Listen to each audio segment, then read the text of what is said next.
Hello, I'm Pete Brown, and on behalf of the Elections Committee, I'd like to introduce you to one of our four candidates for the Board of Directors, John Bell. John, welcome. Thanks very much for having me. We're glad you're here. Good. Before we get started with the questions that you received from the Elections Committee, just tell us a little bit about yourself. Sure. I live in Section 3 of the Lake. We bought a house here in May of 2015, and we've enjoyed our experience here a great deal. My wife and I both come to Lake of the Woods by way of government careers, from which we've both retired, and we're involved in some consulting now. And we have two adult daughters and a grandson. And that's kind of the family portrait connection to Lake of the Woods. Well, we're glad you're here, and you've been here a little bit about as long as I have, so good. Okay. Tell me a little bit about any involvement you have in local committees or clubs, and the type of work and how long you've been involved, and how you think that'll help you being a good board member. I've been on the Lakes Committee for the last 3 years. I had been the secretary. About a year ago, I became the chair of the committee, and there are a lot of important committees within the association, but I think the lakes are important to all of us, so I think that's a particularly interesting role from my perspective. We have a very good group. I've also gotten involved in related projects. There's a Lakes Management Implementation Plan working group that includes some members of the board, the general manager, other staff, especially people who are responsible for maintenance and ecology, as well as some committees, Lakes Committee, Maintenance and Ecology, and also some outside experts the real aquatic ecosystem experts who are able to advise the association on what it needs to do. Also, I've gone to a few full-time workshops that Bill Kay has facilitated about LMIP, and I've been involved in different projects that the GM leads. He has a bi-weekly security meeting. It looks at topical safety issues. What do we need to be thinking about? What do we need to be concerned about? And I've also taken part in some the selection process for the people who wanted to provide security services to the association based on my background. So, and the nature of the Lakes Committee requires us to interact with a lot of other committees. So I feel like I've gotten to know people on the board pretty well, gotten to know staff well, gotten to know my counterparts in other relevant committees well. So I feel like it has been a pretty good introduction. You can always room to learn more. It's a complex place. There are about 20 committees or more. So it's a lot to learn, but I think I've had a very solid introduction. Very good. Well, thank you. Thank you for stepping up into the role on the Lakes Committee. It is, as you say, an important one here, based on what we'll talk about a little later about some of these things. You become a member of the board of directors. What kind of a plan would you have for getting some ideas and opinions from our members at large? I would be very interested in doing that, but I'll say that up front, and then I can get into some of the details of how I might go about it. If you take the recent referendum, for example, it was about 50% of households voted. I think each question got about 1,500 or 1,600 yes votes, about 700 or 800 no votes, but then none of the questions received what it needed to pass. So it leaves me wondering, what would the other 40% of households say? Did they not vote because they're choosing to boycott? They don't think there should be a referendum, or do they think things are basically running along well enough that somehow it will work out? So I'm curious to know more about what people think. As far as specific ideas, I heard very good things about the board member coffees at Fairways, and they invited people to come and sit down and have coffee for an hour or two to talk about what's on their mind. We have a new director of communications who's helping to facilitate this. I think that's a very important role.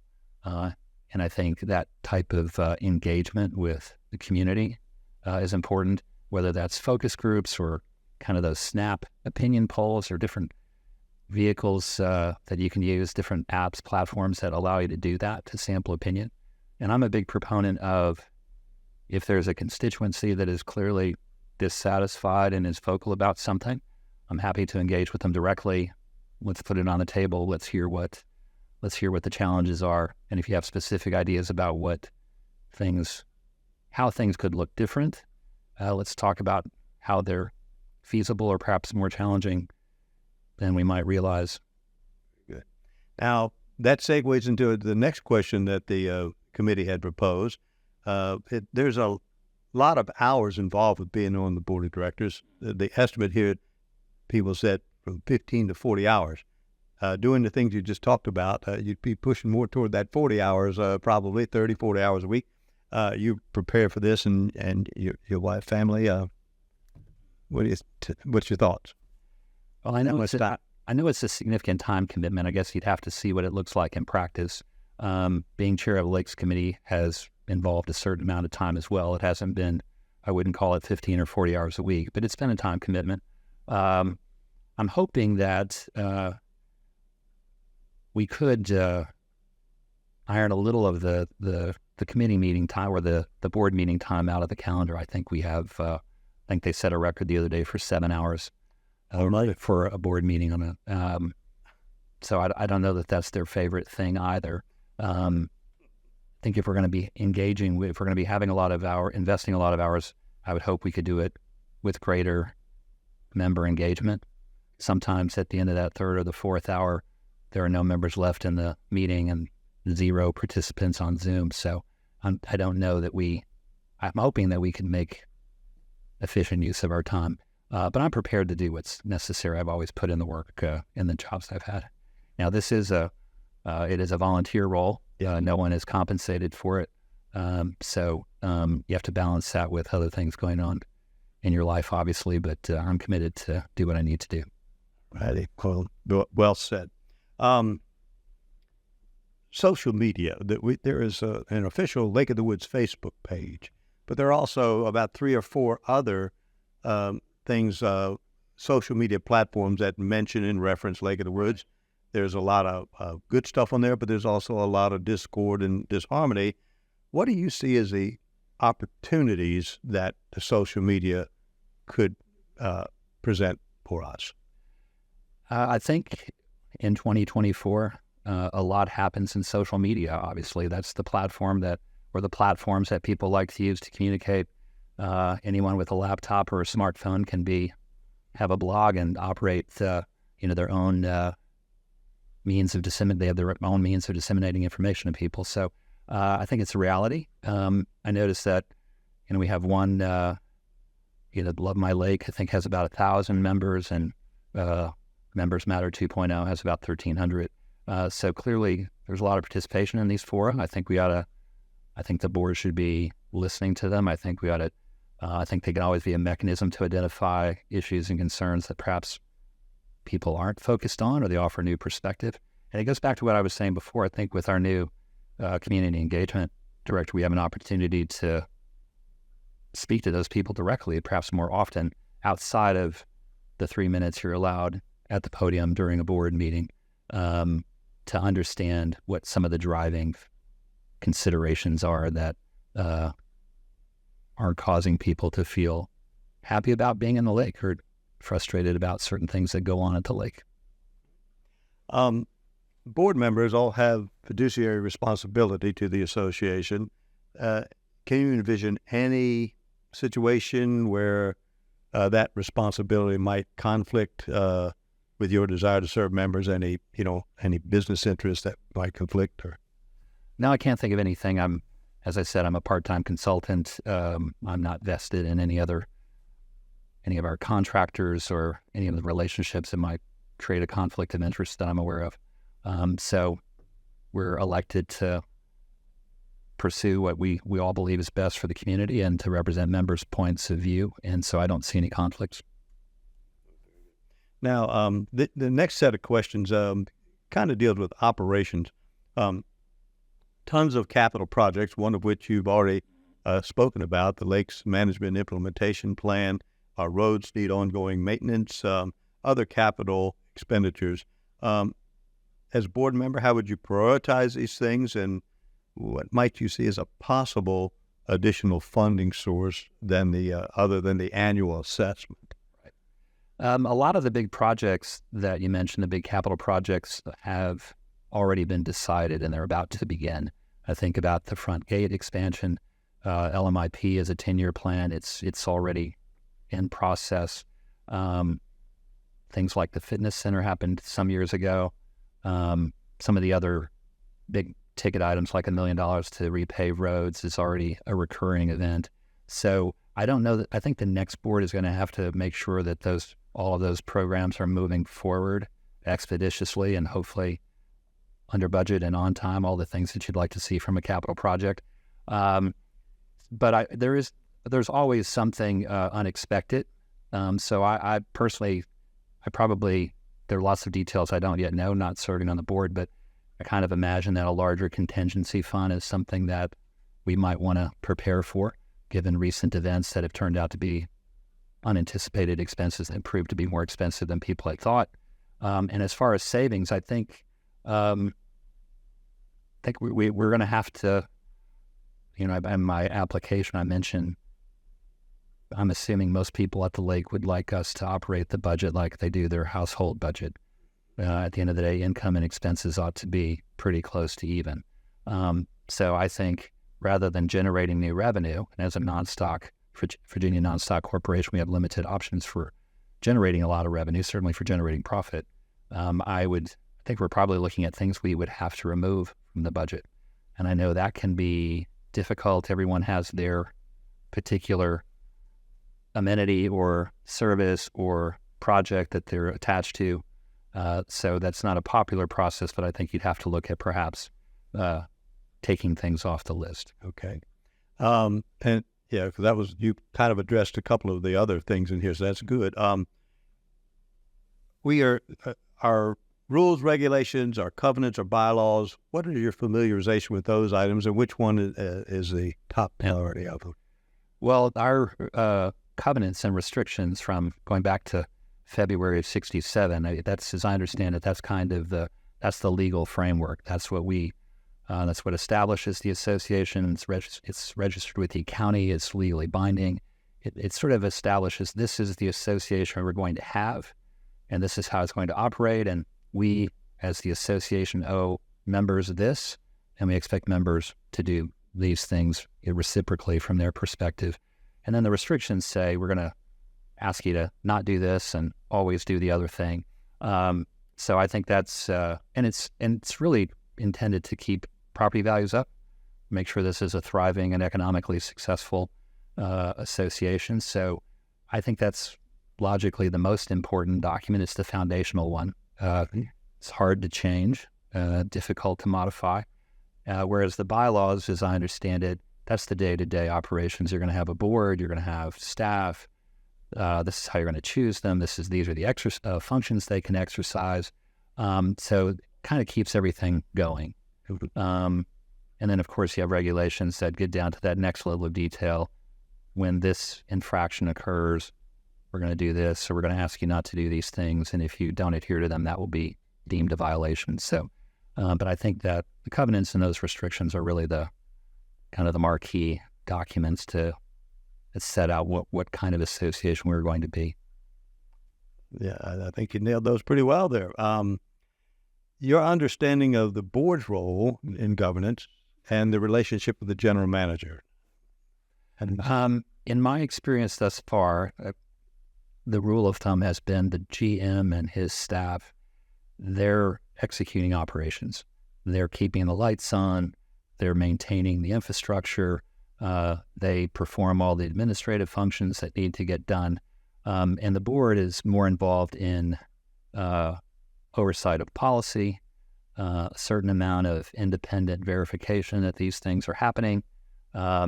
Everyone needs to be subject to some amount of independent scrutiny and review, and I think that's what the board is doing. They're not there to keep the lights on per se or fix the HVAC unit, but they want to make sure that the staff is executing operations in an appropriate way that they deem to be in accord with what membership wants.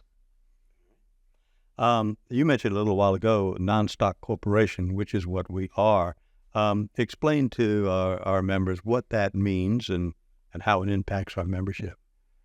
Virginia allows a non-stock or non-profit corporation to exist for religious organizations or social organizations. And my understanding is you can't distribute dividend or income to that people within that association. You can compensate staff if they're running the place, and it would offer reasonable compensation, however that's determined. And I also think there's some latitude to maybe if you did have more revenue than expenses one year, you could kind of plow that into the fiscal plan to make some improvements, that kind of thing. But no individuals can profit from that kind of organization. One of the things now that you will be responsible for as a member of the board are reserve policies, reserve area replacement policies. What is your understanding of that? Well, I think the association at some point in the past wisely said there are things that are going to have to be replaced or repaired on a recurring basis. And so rather than figure that out each time something happens, let's have a baseline of all the items that might need to be repaired or replaced. And let's track that. Let's have a source of funding that will go out or have a plan that will go out for decades, so that if you build a building, how long do you expect it to last? If you build a pool, when are you going to come back and decide that you need a new one, or whatever it might be, so that you're thinking ahead, and the association also wisely involved kind of a third party in helping them to do that, I think in an empirical and more objective way, because people can kind of get tied to their pet projects, I know. So I think having that advisory body help you plan for that is a good move. Role as a leader is to kind of be in front of change, not catching up behind.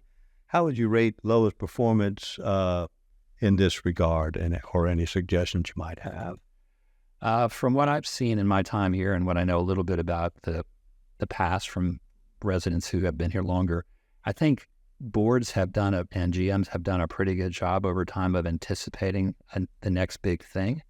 I think generating the capital to deal with the next big thing is challenging. And what I know of more directly in the recent past is the execution of problem solving didn't go too well. Whether it's a cost overrun or you fell behind on maintenance and now you're facing a problem that you probably could have avoided with routine maintenance. I think to answer your question more directly, I think they've done a pretty good job of anticipating the issue. But I think making the funds available to do routine maintenance well and to execute on the plan well hasn't always worked. And then you wind up with a cost overrun. Your contingency fund might not cover it. And now that throws a lot of things off track because you're trying to fill a void that you hadn't anticipated. Right. You've kind of spoken about some of these things. One of the questions they had was discussions about sources of revenue, and you mentioned something about managing cost. So you've kind of covered that. Any other thoughts on managing our cost? I mean, you did address it a little.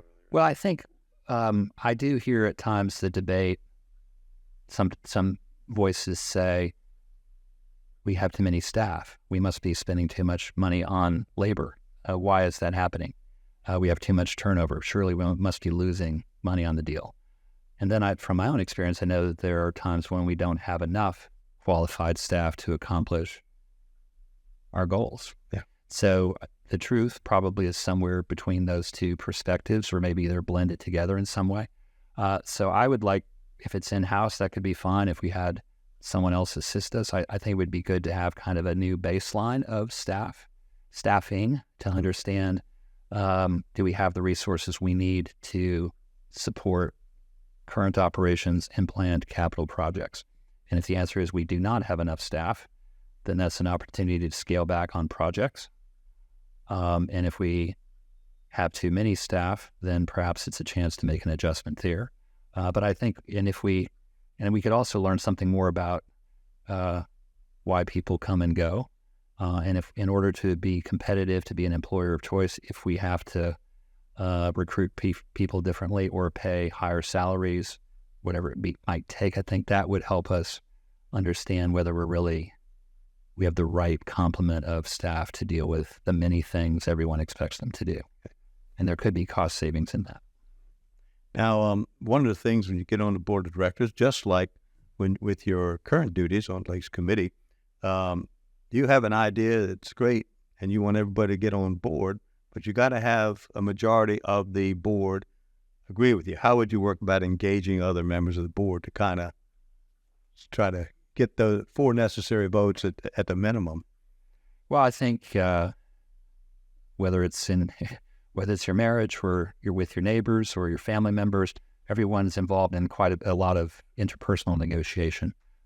Where are we going to go on vacation? How much money are we going to spend on this or that project at home? No one person usually gets to decide exactly what's going to happen and when.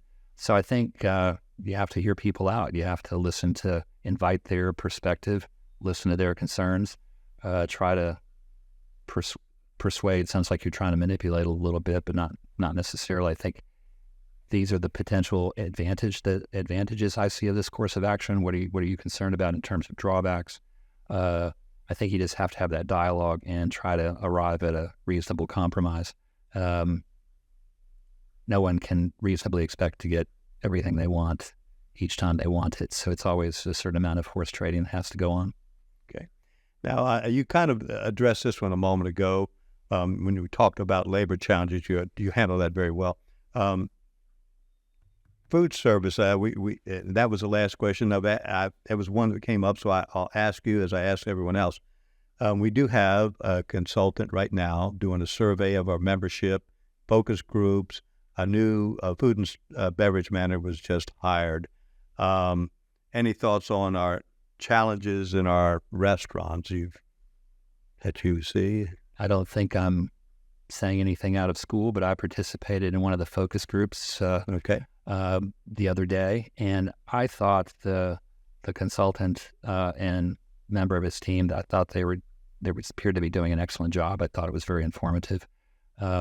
I don't want to get ahead of what he'll recommend, but one of the things he did point out to our little group was anyone trying to run a food and beverage business, their costs have gone up 35 to 50% since COVID, and that's industry-wide. So that's a built-in challenge I know that we've been dealing with like everyone else at home has. I will say that they walked us through recommendations that they may make, and there are opportunities, I think, to achieve cost savings and to get to where we want to be without rebuilding things and buying lots of new things. So I think there could be some positive impact from that study. And if those recommendations make it through, and that's how it comes to the current board or a future board, I could see getting behind a lot of those recommendations that I think will help. And he said on the margin that in the industry, if you can get 60% of your customers to feel good and be excited, pleased with what you're doing, he said that's considered to be a big win. So the idea of getting 90% happiness apparently doesn't exist in the industry, but if you get 60% and above, it's a good thing. But I think there are some things that we can do that will not be as complicated or expensive as people perhaps will think. Right. Well, so John, I want to do one final thing here. I want you to give me an elevator speech. Take a minute to say why someone should vote for you. Well, I believe in the community. I genuinely enjoy living here. My wife's dream had always been to have a lake house somewhere, to be near a lake. That's how she and her family spent their summer vacations her whole life long. So we enjoy the place, we enjoy the people, and I'm genuinely interested in trying to make sure that we carry on the good work of the people who lived here before, the people who created the association, to make sure that we keep having beautiful lakes to enjoy, beaches and other amenities. I would say throughout my professional life, I've been entrusted with a lot of responsibility, big programs, challenging jobs. So I have a strategic perspective. I also have kind of the focus on details to for tactical execution also. And the work I did previously in government, but also in the private sector, lots of challenges in there. Never an easy answer. Never all the staff you wanted, never all the resources you wanted, never all the information you needed to make the perfect decision. So I have a lot of experience doing those kinds of things, and I think I have a track record of success. And I'm very open to dissenting points of view. I think dissent and some amount of opposition back and forth ought to be part of any decision-making process. At the same time, though, there's a moment where a majority opinion on a question does prevail, and we need to try to do what we can to satisfy the largest number of residents. We keep saying there are over 4,200 households, so you might have up to 4,200 different opinions on how to solve a problem. So you're always trying to find a compromise, trying to find something that works best for the largest number of people. And I have a lot of experience in that world of negotiating with people who are peers and colleagues or counterparts over whom I don't exert direct control. And as I said, you have to negotiate in good faith and try to find something that's for the common good, if possible. Well, John, it's been a pleasure meeting you as well. And thank you for talking with us today. I wish you good luck, and we'll see what happens come September. Thank you very much. Appreciate it. Okay.